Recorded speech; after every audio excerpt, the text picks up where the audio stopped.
Donc bonjour à vous, bienvenue pour une nouvelle interview pour le blog Ma carrière en main. Donc aujourd'hui j'accueille Sarah Roubateau. Bonjour Sarah. Bonjour. Donc Sarah qui est l'auteur donc de plein d'ouvrages, de plein d'écrits, notamment un qui s'intitule Lettre à un ado. Donc première question éventuellement Sarah, est-ce que tu veux te présenter plus en détail? Je dis pisteuse de parole et écouteuse à temps plein. En fait, je travaille avec les mots, donc je les écris dans des livres, je les chante sur scène et je les enregistre dans des portraits sonores. Et j'essaye d'exprimer le monde avec des mots enregistrés, performés ou écrits. D'accord, wow, super, donc plusieurs supports pour traduire différentes représentations du monde. Voilà. Cool. Alors première question, est-ce que tu peux nous parler plus en détail de ton livre La lettre à un ado? C'est une lettre que j'ai d'abord écrite sur internet, qui s'appelait seulement Lettre à un ado à ce moment-là.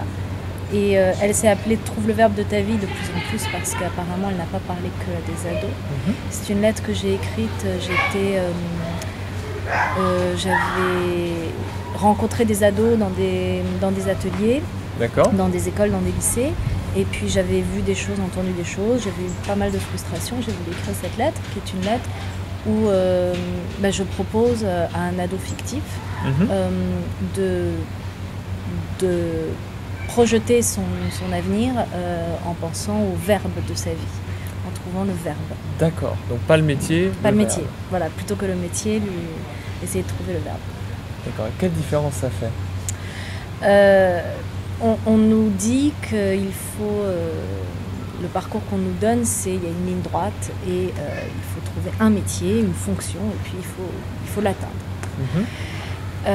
Et plutôt que de penser comme ça, quand on pense à un verbe, c'est quelque chose qu'on a en soi et qui est un geste, c'est-à-dire que c'est un geste qu'on pose dans le monde. Et à ce moment-là, ça dépasse le métier, c'est-à-dire qu'on peut exercer un métier et y faire un certain verbe. On peut, par exemple, si on aime le foot et qu'on veut être footballeur, tu veux être footballeur, mais qu'est-ce que tu aimes dedans? Tu aimes le spectacle, tu aimes l'esprit d'équipe, le fait d'être ensemble, tu aimes la compétition, le défi, tu aimes le fait de se dépasser.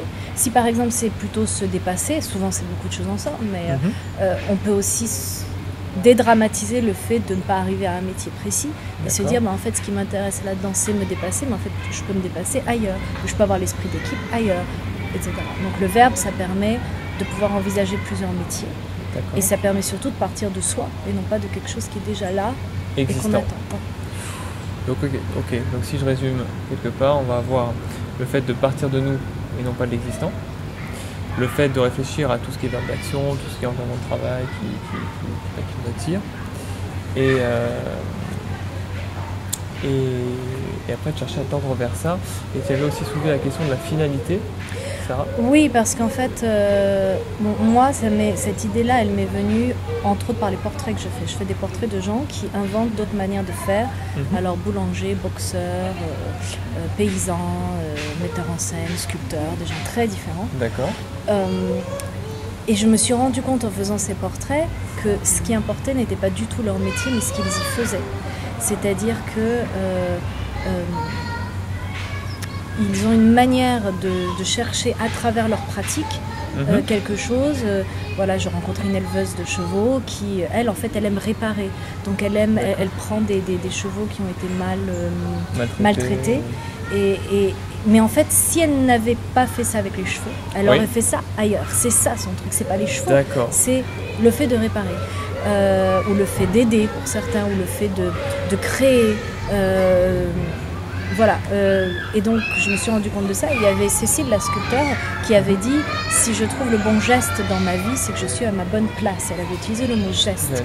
Et il y avait le boulanger, Alain, qui avait dit qui avait été, avant d'être boulanger, il avait été marin, chimiste, apiculteur et peintre. D'accord. Wow. Donc lui, les parcours comme ça, il connaît. Et il m'a dit, moi, dans tous les métiers que j'ai fait, même quand j'étais salarié, j'ai toujours œuvré. Il a utilisé le mot œuvrer. Et donc ça, mis ensemble, ça m'a donné l'idée du verbe. Et donc j'ai compris ça d'une part. Et après, ça m'a aussi fait penser à l'histoire de la finalité. C'est-à-dire que souvent, on nous dit... fais ce qui te plaît, fais ce que tu aimes, fais dans quoi tu es bon. Et on nous demande rarement au service de quoi on va le faire. Parce qu'on peut être comptable pour une ONG qui s'occupe de la défense des peuples autochtones, et on peut être comptable pour Total. Ça n'est pas pas la même chose. C'est-à-dire que quand on exerce quelque chose, on laisse une empreinte dans le monde, et ça on oublie complètement parce qu'on est dans notre petite bulle individuelle. Bon, je fais ce que j'aime, ça va, je suis content. Mais en fait, il y a un plaisir qu'on retire à avoir participé à quelque chose, à laisser une empreinte, une trace quelque part. Et donc ça veut dire, voilà, c'est le fait de réfléchir à quoi je veux participer. D'accord, donc quelque chose de plus grand que soi. Oui, mais de plus grand que soi, mais qui nous revient, c'est ça. Il y a la phrase, en exergue de mon livre, j'ai mis une phrase d'un vagabond que j'ai rencontré au Québec qui s'appelle Pierrot, et il dit qu'est-ce que j'ai fait pour mon rêve aujourd'hui, et en quoi s'occupe-t-il de la beauté du monde? Et cette phrase-là, c'est surtout la deuxième partie qui est importante. En quoi mon rêve s'occupe de la beauté du monde, ou bien participe à ce que ça aille mieux, voilà.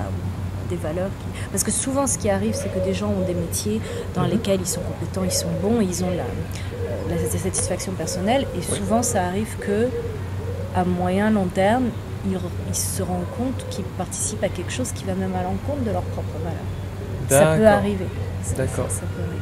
Donc il n'y a pas forcément cohérence entre nos valeurs personnelles et les valeurs de l'entreprise dans laquelle on travaille. Comme on ne pose pas cette question-là au départ du parcours, c'est rare les gens qui se la posent, il y en a qui se la posent, en général on fonce tête baissée et on s'en rend compte après, parce qu'au début on essaye de s'insérer dans une entreprise, bon c'est bon, je suis bon, j'ai grimpé en échelon, mais après on regarde, mais en fait à quoi j'ai participé, quelle est l'empreinte que j'ai laissée, j'ai aidé à quoi au final. D'accord. Donc quelque chose de plus grand que nous, mais qui nous renvoie un grand plaisir en fait, donc qui n'est pas extérieur à nous. D'accord. Ok, super. Une nouvelle question qui m'est venue à l'instant en t'entendant, Sarah, c'est du coup, ok, il faut poursuivre ce qu'on aime, quelque part. Est-ce que poursuivre ce qu'on aime, ça suffit pour devenir compétent dans une certaine activité, pour un certain...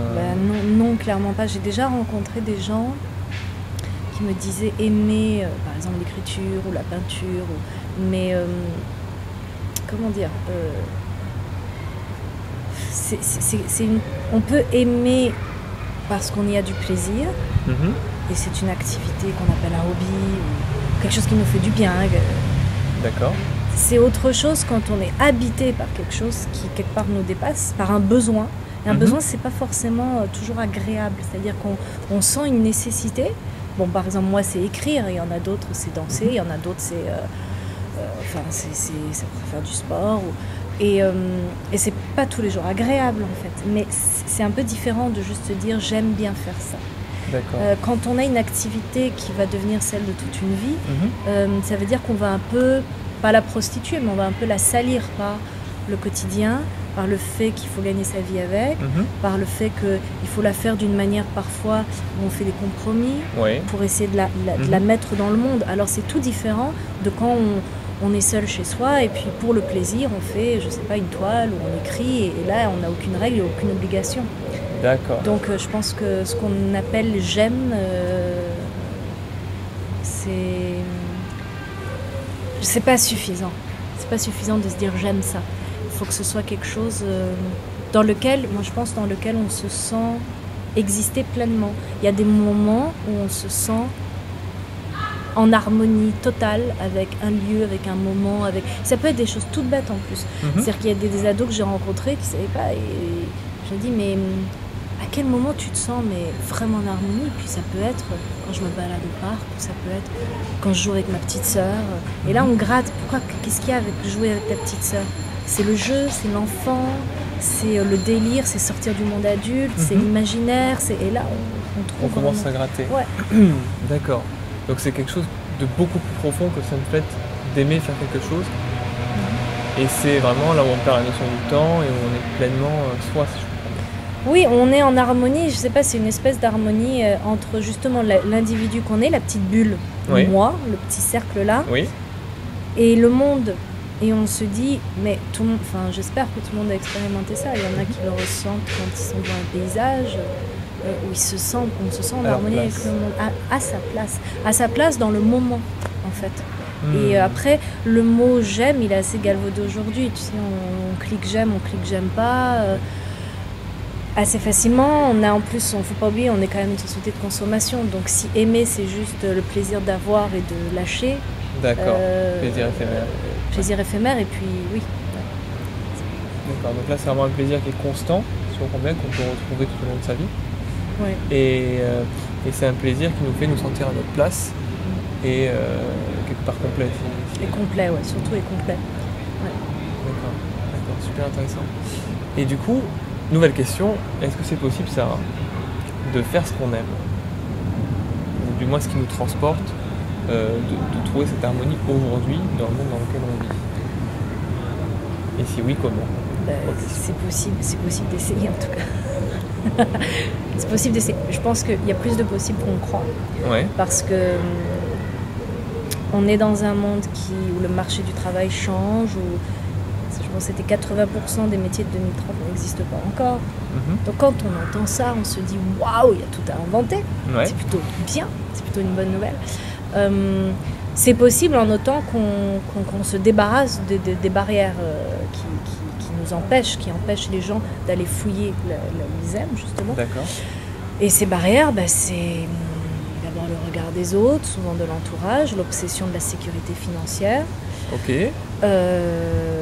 l'obsession du salaire à tirer, avec un mode de vie déjà programmé il faut que j'ai un boulot pour payer un loyer, et pour payer mes sorties et mes vacances qui sont la récompense de mon bon travail durant 5 jours sur 7, et pour qu'après j'ai des points retraite, pour qu'après, etc., pour que je puisse acheter ceci, cela. Ça c'est le plan type, de vie. Si déjà on se débarrasse de ça, ça ne veut pas dire qu'on ne le fait pas. Mais ça veut dire qu'on envisage qu'il y ait d'autres choses. On peut avoir un travail où on bosse à fond pendant 6 mois, et puis les 6 mois on voyage ou on fait autre chose, ou on s'occupe de son jardin pour être autonome de façon alimentaire. Il y a plein de rythmes de vie. Moi, tous les gens que j'ai enregistrés, ils ont un rapport au temps différent. Ça ne veut pas dire qu'ils sont plus lents que les autres, pas du tout. Ça ne veut pas dire qu'ils sont moins dans l'urgence, ça ne veut pas dire ils n'ont pas de vacances, ils travaillent tout le temps. Mais ils ont un rapport au temps différent, ils habitent le temps autrement. Donc voilà, par exemple, il y a ça, il y a donc l'entourage, ce que je disais. Et puis il y a le fait de regarder ce qui existe déjà au lieu d'essayer d'inventer. C'est-à-dire que souvent on ouvre le catalogue, c'est comment il s'appelle Ikea des étudiants, le guide pour les étudiants des métiers. Oui. Est-ce que c'est l'étudiant qui le produit? Oui, il y en a plusieurs, avec des fiches et avec qu'est-ce que je peux faire qui existe déjà en fait. On cherche dans les métiers. Et ça, je pense que c'est complètement piège. Après, c'est naturel de la part des parents en fait, paradoxalement, les parents préparent les enfants à un monde qui ne sera pas le leur. Au lieu de préparer les enfants au monde de demain. Voilà, s'adapter, c'est-à-dire si tu donnes à tes enfants le courage, l'inventivité, la capacité de s'adapter, de bifurquer, tu le prépares beaucoup mieux que si tu lui dis bon, ça existe, ça c'est bouché, et voilà, puisque le monde va changer. Beaucoup, le marché du travail va changer, nos modes de vie changent, donc la menace sur le vivant fait qu'il y a plein de nouvelles choses qui vont devoir être adaptées. Donc je pense que voilà, il y a ça qui fait que la question du départ c'était est-ce qu'on peut faire ce qu'on aime? C'est ça. C'est ça. Oui, donc on peut faire ce qu'on aime si on se débarrasse de ces peurs-là. D'accord. Si on arrive à être fier de son choix et même de son non-choix, même de se dire je vais tenter, je sais pas ce que ça va donner, mais ça va être ça, je vais tenter.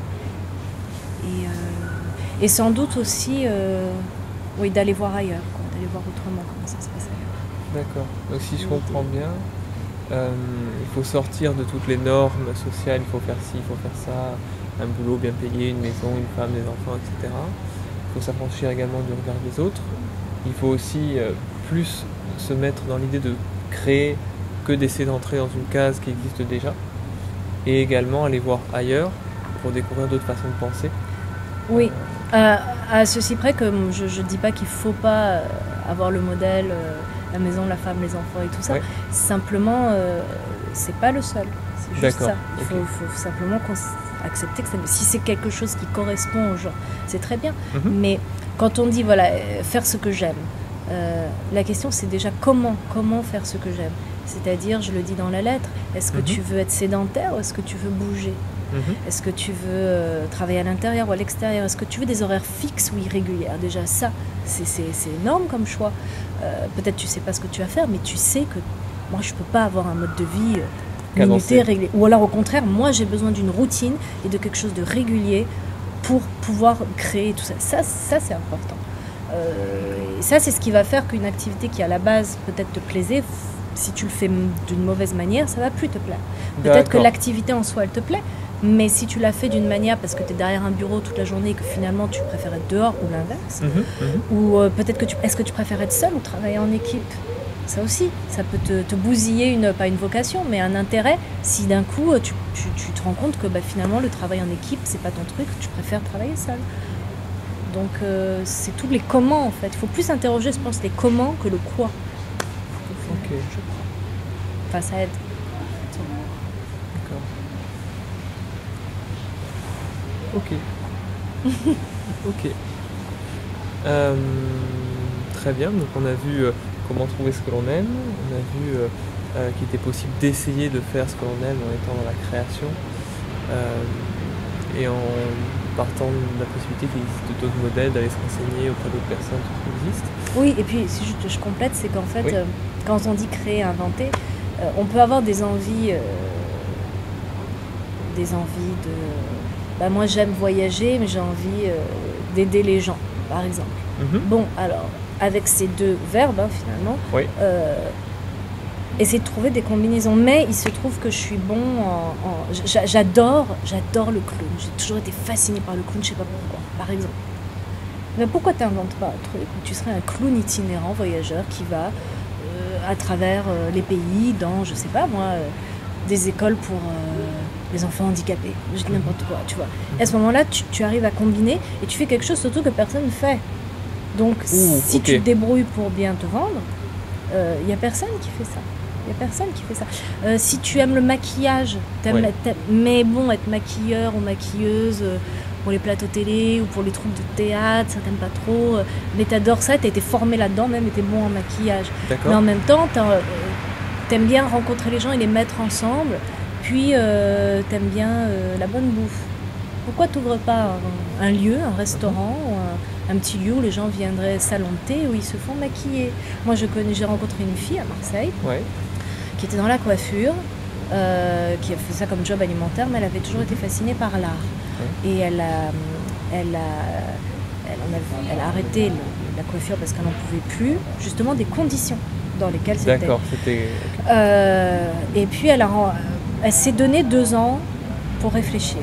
Elle a fait des petits jobs. Et un ami à elle lui a dit, un maçon de 50 ans lui a dit, lâche pas ton métier, fais-le autrement. Et elle a ruminé ça et elle a créé un salon de coiffure Galerie d'Art. C'est un salon de coiffure Galerie d'Art. C'est-à-dire que chaque mois, un artiste expose, elle monte l'expo avec lui, il y a un vernissage, il y a tout ça. Et quand la personne se fait coiffer, elle a un système itinérant, si tu veux. Donc tu viens te faire coiffer en regardant l'expo. Mais si, mais pourquoi pas? Mais il n'y en a qu'une qui fait ça. Donc là, tu as 2 choses complètement différentes, qui est la coiffure et l'art. Et elle n'était pas prête à l'insécurité financière que représentait le monde de l'art. Mais elle n'était pas prête à retourner à la coiffure de façon traditionnelle. Et voilà. Donc elle a inventé ça. Et voilà. Donc c'est ça quand on dit inventer, c'est pas inventer de toutes pièces, mais c'est prendre des choses qu'on aime. Et pourquoi ça n'irait pas ensemble? Pourquoi pas? Et en plus c'est gagnant, je trouve, puisque en général tu crées des choses que personne n'a imaginées avant. Donc c'est plutôt gagnant. Du coup ça fait un positionnement très spécifique. Et ça crée un petit peu... là je viens de résumer pour mon site un livre qui s'appelle La vache pourpre de Seth Godin, qui explique justement que quand on crée quelque chose de spécifique qui n'existe nulle part ailleurs, justement ça se remarque. Et du coup ça attire les gens. Par contre c'est difficile. C'est-à-dire que ça je le dis dans ma lettre, je dis les chemins vont... Parfois tu vas trouver plus de difficultés à te faire une place parce que le chemin ne sera pas tracé. Tant mieux, tu devras te le tracer toi-même, il sera plus beau. Mais ça te demandera encore plus de travail, de peine, de discipline. Ça va être plus difficile, ça c'est sûr. C'est toujours plus difficile de fabriquer son chemin que de marcher sur celui qui existe. C'est indéniable. Ça c'est sûr. Mais au final, surtout aujourd'hui, je crois que ça peut être payant. Mais quelque part, Sarah, vu que si on prend par exemple quelqu'un qui exerce un métier qui ne lui correspond pas, il y a quand même une certaine source de souffrance. Oui. Donc si cette personne-là en vient à se réorienter en réinventant son métier, ou en le faisant différemment, etc., il y aura de la souffrance, mais au final, le résultat ne sera pas le même parce qu'il y aura de la satisfaction dans le second cas. Bah, on ne parle pas du même type de souffrance en fait, c'est-à-dire que soit tu souffres parce que voilà, tu fais quelque chose qui ne te correspond pas, mais tu te satisfais par ce qu'on nous vend, c'est-à-dire la satisfaction de la consommation. Au moins tu peux te payer. Enfin, on le voit, hein, les épaules qui se baissent le vendredi soir et qui remontent le lundi matin de tension, on le voit. Donc les gens sont soulagés le week-end et ça y est, ils peuvent sortir, aller au resto et c'est une espèce de bulle.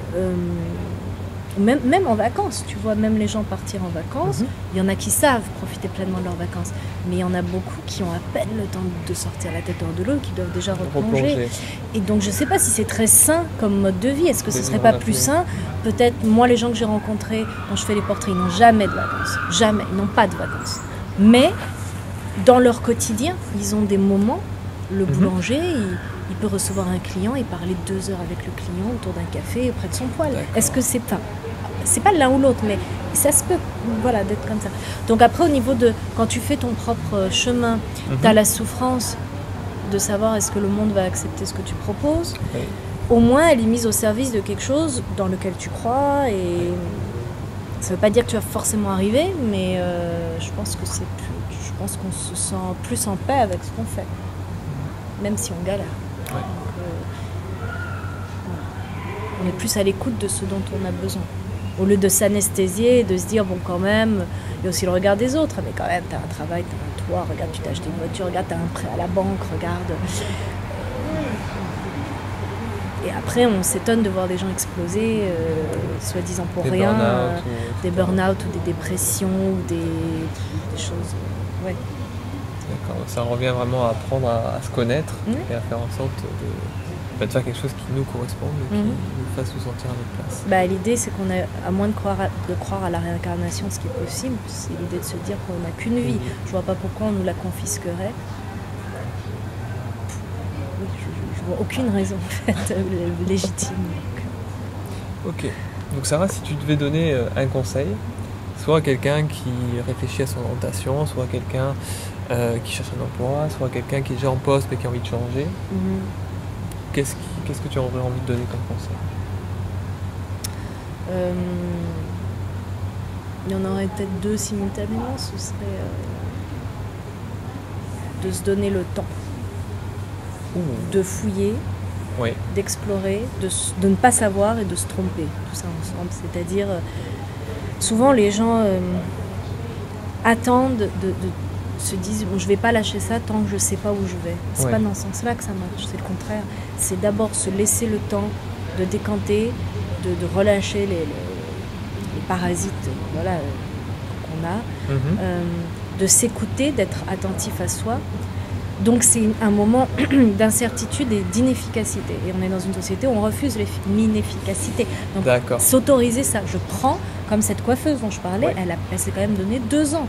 Elle a fait des jobs alimentaires, mais elle avait plus. C'est beaucoup quand même 2 ans de se donner 2 ans. Et je connais beaucoup de gens comme ça qui ont osé ne rien faire entre guillemets, en tout cas lâcher et se dire là je ne sais pas. Donc quand les gens demandent qu'est-ce que tu fais, je ne sais pas. Je me pose. Pouvoir faire ça. Et d'autre part, aller voir ailleurs. Aller voir ailleurs, aller voir ailleurs, aller voir ailleurs. Il n'y a pas que la France, il n'y a pas que ta ville. Il y a pas, si tu vis en ville, il y a quelque chose qui s'appelle les campagnes. C'est magnifique ce qui se passe en campagne, c'est extraordinaire. Les gens n'ont pas idée de ce qu'il y a en campagne, dans tous les domaines. Bon, je prêche pas forcément pour la campagne, mais je veux dire, voilà, si il y a ailleurs qui existe. Va voir, donne-toi un mois, va voir. Ailleurs, on va déjà sur internet te renseigner, va rencontrer, chatter, skyper avec des gens dans d'autres pays qui font ton métier. Sors du nombril soit de ta ville, soit de la France, quoi. Ça ne veut pas dire qu'on va aller après vivre ailleurs qu'en France, mais c'est aller prendre, ouvrir les horizons. Une boule d'oxygène ailleurs. Okay, super. Merci beaucoup Sarah. Merci à toi. Et puis merci à vous de nous avoir écoutés jusqu'à présent et puis je vous dis à très bientôt. À bientôt. Au revoir.